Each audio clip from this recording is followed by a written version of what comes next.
Hey guys, thanks so much for checking out my show. Really appreciate it. Please click to subscribe. Appreciate all the support. I'm in New York City right now for work. That's why you hear all the cars honking and stuff, which I'm not really like a big city guy, but it's cool to be here for work once in a while. Some of the stories that I look into, a lot of them make me mad because they're crime stories and there's victims involved, but this one has especially gotten under my skin.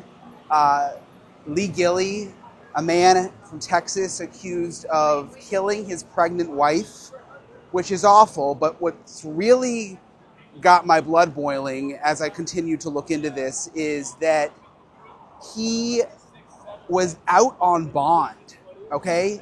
Charged with killing his pregnant wife and then gets out on bond. So he's free awaiting trial and then allegedly flees to Italy, where he is right now. He manages to get out of the country. So I'm going to dig into all of this. It's an awful case. There's a lot of layers. I'm going to break it down. I'm going to go up to my hotel room, which, by the way, is like the smallest hotel room I've ever had. So it's interesting. But I'm going to go up there. Been researching this case all day. I'm going to break down all of it for you in this episode of Brian Entin Investigates. Hey guys. All right. I know this setting is a little weird, doing this from a hotel bed. But again, it's like so noisy out on the street in New York, and normally I'll find like a little place to just like sit on a curb or on a bench or something for stuff like this, but literally I couldn't find anywhere that was like quiet enough or there weren't a million people walking by, so I figured I'd just do it here in my hotel room where I am.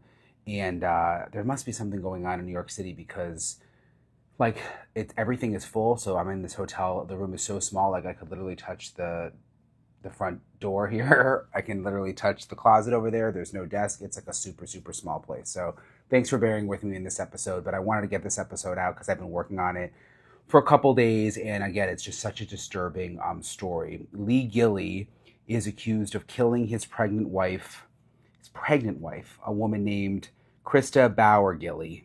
So this happened back in 2024, and I'm going to get you to why this is such a big story right now in this moment. He was out on bond. He was out on $1 million bond, which I was just talking with one of my producers today. I have never heard of this before. A man accused of killing his pregnant wife being out on bond awaiting trial. Normally people would be in jail awaiting trial for a charge that serious. So that alone is very interesting. But he was out on bond. He allegedly cut off his ankle monitor and then was able to get away, flew to Italy using a fake name, apparently had like a phony passport, the whole thing. So I'm going to get into that part in a second, but let me just go back for a second and kind of give you guys the backstory here. Prosecutors allege that Gilley had an affair with a woman in California. Okay, he was married, but they're alleging that he had an affair with a woman in California the year before he killed his wife, that he posted on Reddit that he was, quote, bored in his marriage, that he was seeking a college-aged female for a friends with benefit arrangement. And then investigators say back on October 7th, 2024, Gilley himself called 911 to say that his wife, Christa, had taken her own life through a drug overdose in their house. And he claimed that he tried to save her life. Keep in mind, she was 9 weeks pregnant, which is just one of the awful parts of this story. So he calls 911. He claims that he tried to save her life. She's 9 weeks pregnant. There's a whole investigation, obviously. Something doesn't smell right to investigators. The medical examiner eventually ruled her death a homicide and decided that it was caused by compression of the neck and back.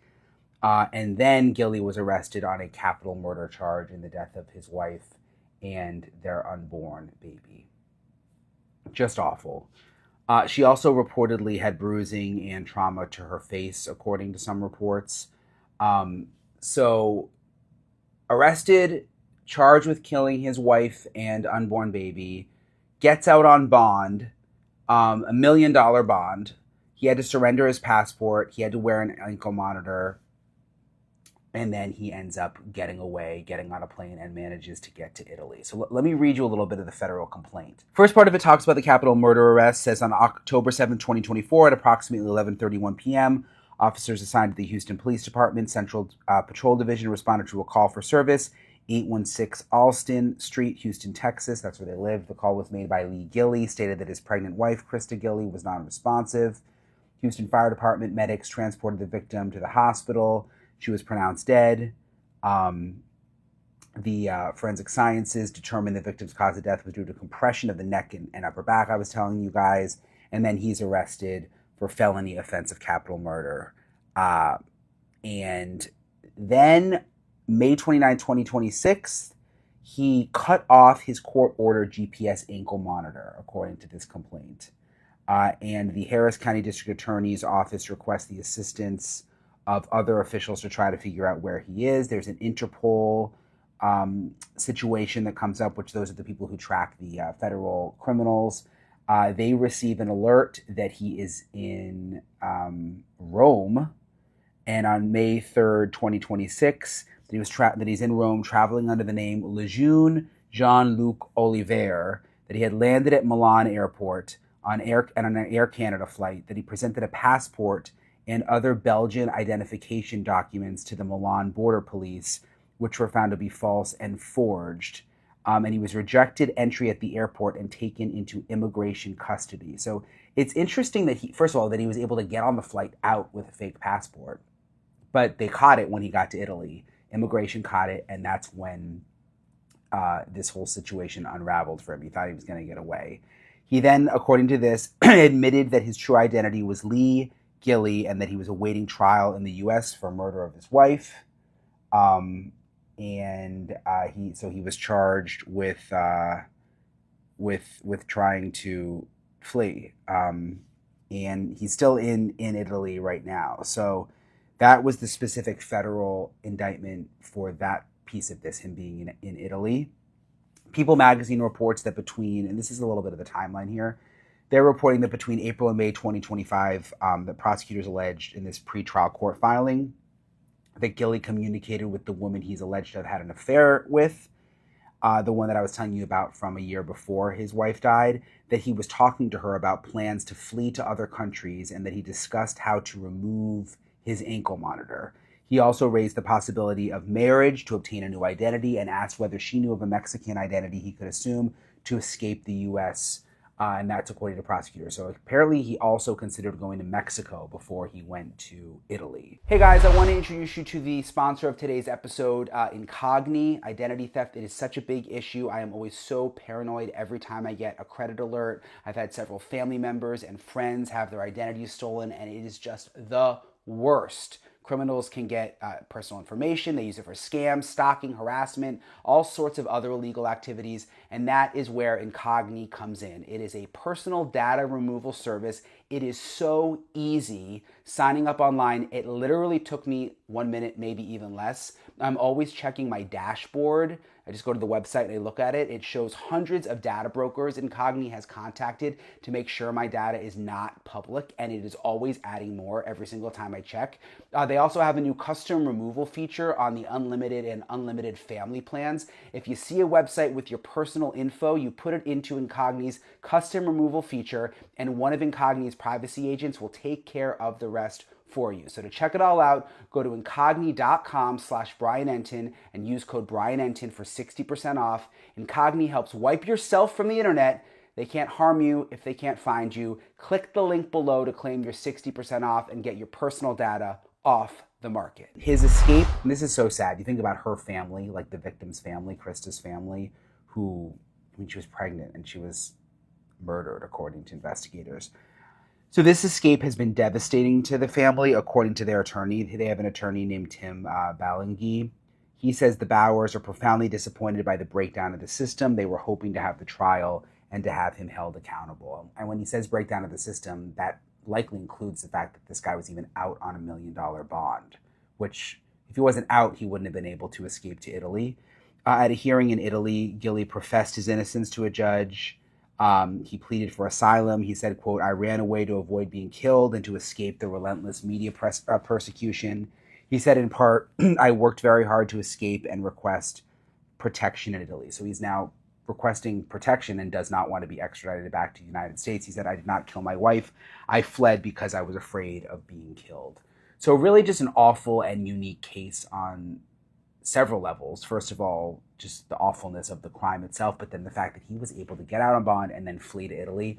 I want to talk to criminologist Casey Jordan about all of this. She's the perfect person because not only is she a criminologist, gets in the mind of these criminals, like why would this guy have done this to begin with, but also she's a lawyer, and we're going to just break down everything that went wrong and what's going to happen now. He's in Italy. Will he actually get extradited? Casey's going to help us break it all down. Hey Casey, nice to see you. Thank you for joining me. It's always nice to see you in your cozy studies. It's very nice. Although there's nothing, I'm in a really drabby hotel room, so it's a nice difference. But there's nothing cozy about this story. It's awful. I was thinking about it late last night. I guess I still can't wrap my mind around him getting out of jail on bond. I mean, you're accused of killing your wife and unborn baby. I would have assumed that would be a no bond. You're behind bars until trial. Well, it depends on the state, clearly. I mean, different states kind of go with different bonds. And I'll start by saying it's probably just one of those rubber stamp things that for homicide, the judge is just going to be like million bucks, million bucks. And of course, people of different means can pay that or not pay that. And again, depends on the state. Usually you're paying 10% of whatever they have listed as bonds. So that'd only be $100,000. And I understand the family bonded him out. So that's not that much money for a family. You can, take it, you can borrow it against your house and things like that. I think it's low. And what I would argue is that they've been doing this kind of $1 million rubber stamp bond for homicide, different levels of murder or homicide for so many years that they don't realize A, it's not enough anymore. $1 million is just not that much money like it was 10, 20 years ago. And B, for people who own their houses, it's going to be pretty easy. But the biggest thing, Brian, is that I don't think they realized that he was going to be a flight risk. If they had any knowledge of that, it would have been higher and they would have made him surrender his passport. So it's a little bit of to be honest, a little bit of an oversight on behalf of the prosecutor to not argue harder that the bond should be higher and that he should have to give his passport over. But again, this is the father of two young children, 3 and 5 years old. So very often they're like, oh, he won't run because he's going to stick around for his children. But for 100 grand, yeah, he took his chances.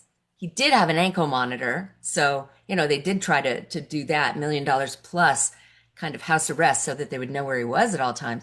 But we all know that those can be cut off with a knife in 2 seconds. So really, it isn't the $1 million, it's that they underestimated how motivated he was to get out of the country and escape these charges. Yeah, and it's my understanding, I think they took his passport. He somehow got this, I believe it was a Belgian passport. He somehow Ah, figured out getting a different passport with a different name. okay, so that you can buy these on the black market. And yes, I read his name on this fake passport was Lejeune Jean-Luc Olivier or something like that, which is great if you're Belgian and speak French or Flemish or German or and but if you show up with a Belgian passport in Italy, they're going to start talking to you in one of your native languages, and when you respond with an American accent, it's the jig is up. So it's not at all surprising to me that when he got to Italy, and I'm curious about why he chose Italy. We took an Air Canada flight. I mean, he put some thought into this. And I don't know where he got that fake passport, but it was forged. It isn't like he got somebody's legitimate passport and used it. That might have worked. It was a completely fake passport. And in this day and age, with the technology we have, it's almost impossible to get through immigration, at least in a Western country, with a completely forged fake passport. And they caught him. Yeah, and good on the Italians. They did. I mean, right? Yeah. He didn't even get out of the airport, right? In immigration. Whereas I guess when they checked his passport for the Air Canada flight, and he probably had to go through Canada, I'm assuming, to catch that Canada flight to Italy. They didn't catch it. I mean, he got on the plane and he went, but they were able to catch him when he landed. Capital murder is the charge. What does that mean? The capital part. Well, that means he's eligible for the death penalty, and Texas has it, and Texas uses it. Now, every state is different with how they define capital murder charges. A lot of overlap. Very often, if you kill a vulnerable person under the age of 15, circle that and highlight it because we're going to come right back to it. Murder in the commission of another felony, murder of somebody in public service, like if you murder somebody while you're incarcerated, a multiple murder, like a mass murder, killing of more than one person, even if it's serial killing. These can qualify you for capital murder charges, which means that a jury could give you the death penalty if you're convicted. Now, when I go through that list, it was not a murder as far as we know for profit. Obviously, it wasn't a public service a servant, but the first one I mentioned, killing somebody under the age of 15, a vulnerable person. Well, his wife Christa was definitely vulnerable, but she wasn't because she was pregnant. She wasn't under 15, but in Texas, they're going to consider her fetus a human being, clearly under the age of 15. Not too many states will do that. Every state has a different definition of what is a human life. And some states it's at conception, which I believe is Texas. Other states it's at viability. And some states that baby has to be born and alive to be considered a human being. So it's a caveat of Texas that they can go for capital murder charges because Christa was pregnant. Again, capital murder, she's pregnant. I'm just still stuck on him walking free, him being out on. I don't know, why wouldn't the judge say this is the aggravating circumstances here? This is awful. He knew his wife was pregnant. No bond. I'm going to just go out on a limb and assume that he presented really well to the judge. Clean cut, handsome guy, software developer, seems to have ties to the community, owns a house, has children. Honestly, I think his children was the biggest thing. They're just kind of like, do we want to separate? He's innocent until proven guilty. Do we want a 3-year-old and a 5-year-old to be without either of their parents? And when he's not been found guilty of anything, we should allow him to go home and be at home and be with his children. I bet that was a huge part of the thought process behind that $1 million bond. He just didn't seem like the kind of guy who would flee. U.S. citizen, again, well employed. If you make a really good presentation to the judge and you just look like the kind of person who's an upstanding citizen who might even be found not guilty at trial, maybe this is all one big mistake. They typically just go, again, like rubber stamp. They've got certain amounts that they just kind of like, if you can't prove that somebody's a flight risk, and thank you for pointing out they did take his passport, $1 million and he doesn't have a passport. I mean, most people are going to show up for their trial. They just miscalculated this one. He was at the hearing in Italy where he professed his innocence, pleaded for asylum, and he said, quote, "I ran away to avoid being killed and to escape the relentless media persecution. I worked very hard to escape and request protection in Italy. I did not kill my wife. I fled because I was afraid of being killed." Now, I don't know if he's talking about the death penalty or if he's talking about fear of someone killing him, right now before the trial because of what he's accused of. But how do you think that's going to go over in Italy? I think it's going to go over like a lead balloon, as we say. Italy has, first of all, he's seeking asylum. Italy does not look at people fleeing their criminal charges as asylum, unless they are literally fugitives, have been prisoners of war, are in a war-torn country where they are in danger of genocide. Those are the kind of things that Italy will consider for asylum. And even then, they have a 4-year backlog, which he might know, right? If he can just keep the claim going for the longest amount of time. But remember, listen, when you say Italy, most people immediately think of Amanda Knox. But don't forget, and they went after her, right? And he does not want to be tried in Italy, believe me. I mean, look what they did to Amanda Knox. But the bottom line is, though, she was accused of committing a crime there in Italy. They don't want anything to do with a man accused of a crime in the United States. It's just going to be, I would say, maybe a few weeks while they get the paperwork in order. The U.S. has obviously filed the petition to have him return to stand trial, to face his charges. Italy does not have a record of asylum for people who are running away from murder charges. So they're going to return him. It's just a matter of time. And I would bet he's not getting a bond this time when he gets back. No. Once you do what he's done, cut off your ankle monitor, and he's lost his $100,000, I think.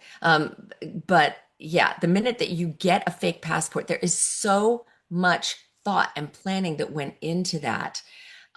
They know that they underestimated this man. He doesn't think he can get a fair trial. He's afraid of being killed. He just sounds wily. He sounds incredibly manipulative, calculating. This is a man who, narcissistic even, he thinks he can get away with murder. Let's have that fair trial. He is innocent until proved guilty. But just based on the few things we know about what was going on in that marriage, This reminds me a lot of Scott Peterson from 25 years ago. Yeah, yeah, and he's been back in the headlines recently again. There were Yep. some friends who spoke out about them. One of them said that they were crazy in love. It's hard to imagine. They were the happiest couple in the world. So apparently on the outside, they presented as happy, which, a lot of people can, and things can be troubled on the inside.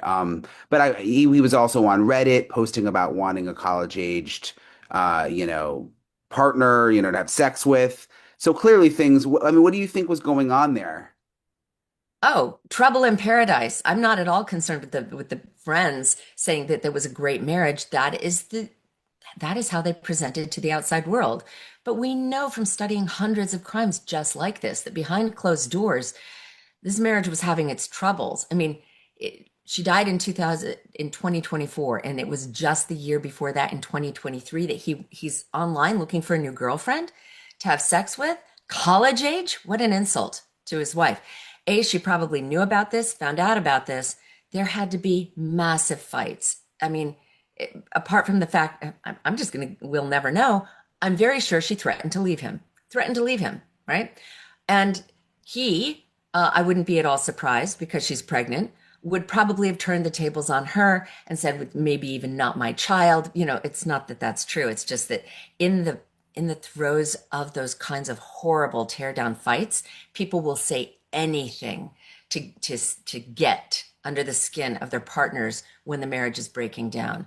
And I think that they probably had a serious knockdown, drag out fight that night. Like you would have seen with Christopher Watts. I still think Scott Peterson and Lacey probably confronted him about his affair with Amber Fry. When a woman is sure that her husband is having an affair or looking to step out on her, it's even amplified more if she's pregnant with their child. Because what am I going to do? Go through a divorce, raise these two kids, have a baby on my own? So I just can really, when I close my eyes and think of what kind of scenario would lead this man with no criminal record, clean cut, good looking, judge liked him, what could cause him to kill his wife? I mean, we see this over and over again. He is having an affair, he's wanting to step out, or she's wanting to step out, and they really go to blows over how that marriage is going to end. And he had just bought a car recently, right before this happened, without telling her. Yeah, which I don't know. I kind of zeroed in on that because what a strange thing, you're married to someone. That's a very strange thing to do. Like you would, I mean, think about when you buy a new car, you talk about it for about every little part of it, then you go buy, everybody knows in the family. Sorry, I keep hitting the air conditioner under here. Um, so that stood out to me. Like maybe that there was something, maybe that was a precursor to this. Well, it's a power play for starters. Anytime you go out and make a unilateral decision without your spouse that involves a brand new car, I don't know what the car cost, but let's say it was, 60, $70,000.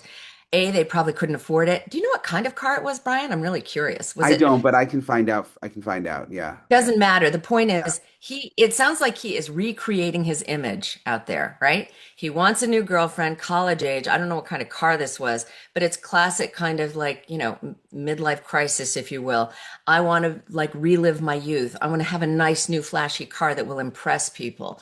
And clearly he's, I don't know what kind of vehicle it was, but he's doing things without his wife, which is his way of telling his wife, I'm the man of the family. I make the decisions. I do what I want to do, and you don't get anything to say about it.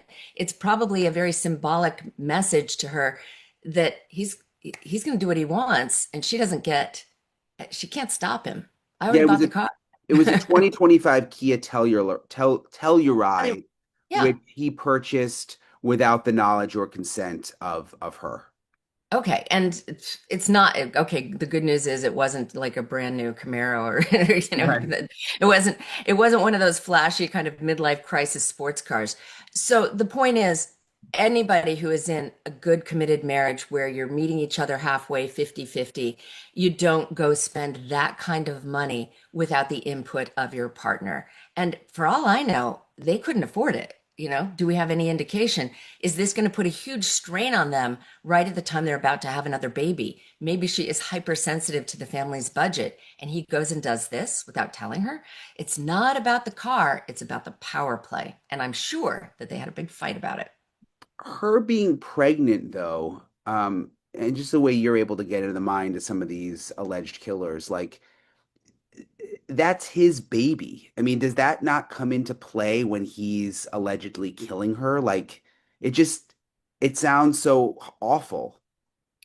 Yeah, but here's what that baby represents. It's in his mind, this is the guy who's posting on Reddit that he wants a college age girlfriend to have sex with. That third baby, third child is going to be a ball and chain. That's how he sees it. He's not seeing it as another blessing, as another child. He sees it as something that's going to anchor him at home even more. I mean, this has always been, sorry to keep going back to Scott Peterson, but probably the most famous other case of a man who killed his pregnant wife and was having an affair on the side. When Scott Peterson came out, we all like would sit in the green rooms when we were doing coverage of the case, and we would just say, "Cherchez la femme, find the girl," because we all knew he had to have a girl on the side. It was just that's textbook, and I would really argue that you're going to have, same thing again with Christopher Watts, who killed his wife and children. They always have somebody on the side. They are living in a fantasy world that they can just easily step out of the marriage and go be the playboy, having a lot of fun with a girl on the side. But the wives are like, you're not going easily. You're not going softly. No, we're going to fight about this. I'm going to take you to the cleaners. I'm keeping the kids. I'm keeping the house. I'm going to keep your new freaking Telluride. That is usually how things come to a head when these pregnant wives suddenly find themselves with their husband's hands around their throats because they're not putting up with his BS anymore. And there's usually a big blow up fight that results in her being killed. And I guess if what the prosecutors allege is true, he thought he was going to get away with it. He was going to call 911, make it seem like it was some other kind of issue that happened to her, maybe take the kids, have a new woman. And I guess that's what he thought in his head. Yeah, I mean, obviously, he called the police, he didn't run, and they found her unresponsive. So I don't know if he was just going to argue she had a heart attack or a seizure, but he is very, if you will, cocky on the fact that he presents well and he thinks that the police, clearly the judge, find him credible, believable, that it's unfathomable that such a nice young guy, a software developer, a father of two young children would kill his wife. He is banking on the incredulity, if you will, of incredulity, I guess it is, of the criminal justice system that this can't be the guy. But unbeknownst to him, this is kind of the stereotype of the guy that does it, is the guy who thinks he can get away with it. So by calling the police, he just thinks that that probably makes him, what kind of man would kill his wife and then call the police? He is counting on everyone and now his big drama about I can't get a fair trial. He really is very self-absorbed in his clean-cut image.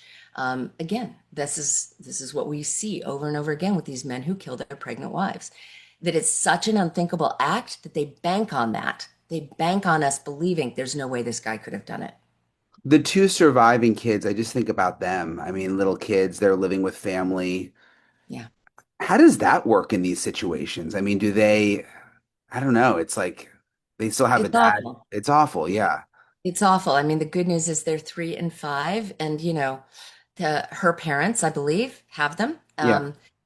I understand the court has been very careful and ceased all visitation with Lee's side of the family, Lee Gilley's brother. I don't think they can see the children because they have a fear that someone on the Gilley side of the family, Lee's side of the family, will kidnap the children and take them over to Europe to be with their father, which is a very real fear. That stuff does happen. So I think they're very safe. They're with their maternal grandparents. It reminds me a lot of the Spencer and Monique Tepe case, Mm. right? Except that, they will always be able to know that they have family who loves them and be raised by that family. The fear for us is that what if Lee Gilley is found not guilty? He will get the children back. And I've just seen a lot of cases. It worries me a lot.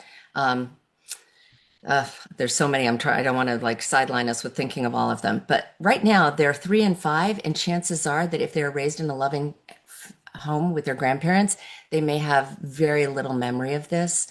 It will always be in their muscle memory, but yeah, they're always just the stigma of knowing that your father may have killed your mother, even if he's found not guilty. That's going to be something they have to wrestle with for the rest of their lives. And her family, Christa's family, they have a family lawyer who put out a statement saying that they are profoundly disappointed by the breakdown of the system. They were hoping to have the trial and to have him held accountable. And I can just imagine for the family, for the grandparents who have the kids, it's like you're already dealing with all this. You know he's out on bond, and then suddenly you get the call, he's in Italy. Yeah. I mean, it's crazy. Yeah, it's beyond aggravating. And yet, when we get them back, and he will come back, we can bank on that. Italy doesn't want him. They want him to come back.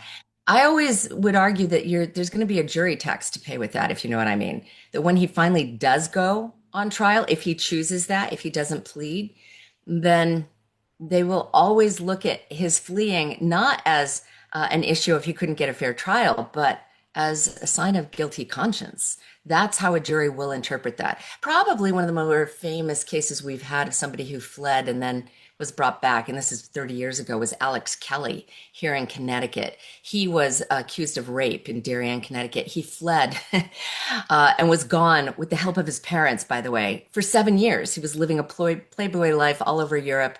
And then he was on America's Most Wanted, and two girls that he was like Norwegian girls who he was skiing with were like, that's the guy.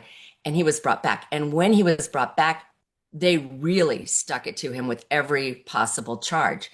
And he went to jury trial and he was found guilty. So I think that when he gets back, you're going to see him charged with everything under the sun, right? And it all comes down to the evidence. But if the jury does believe he's guilty of doing this, the fact that he fled is going to hurt him.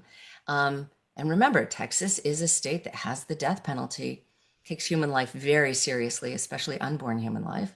And I think when he gets back here, he's really going to pay. Does him fleeing, will they definitely allow that in to if he does have a trial? It's going to be up to the judge, but you can be very sure the prosecutor is going to try to bring it in Yeah, as evidence of consciousness of guilt. right. And I guess the defense could try to spin it. Oh, he was so nervous that he didn't do it that. Nervous, you better have a real serious threat. I mean, this is you avoiding murder charges is not the same thing as like, trying to flee from genocide or having been a political prisoner. It's a whole different thing. As always, I really appreciate Casey for taking the time to talk with me. And again, I'll stay on top of this story. I'm very interested to see what happens next. It is such an awful story. And we'll see if he gets back from when he gets extradited back to the United States. And I just feel for her family. I mean, already dealing with this whole thing and then have it delayed this way because he manages to escape to Italy is insane. But appreciate you guys for watching. Appreciate you guys for subscribing. I'll be back in a normal setting, not on a hotel bed soon. I'm gonna hit the road for a couple of other stories soon that I'll keep you guys posted on. And that's about it. So I'll talk to you guys later.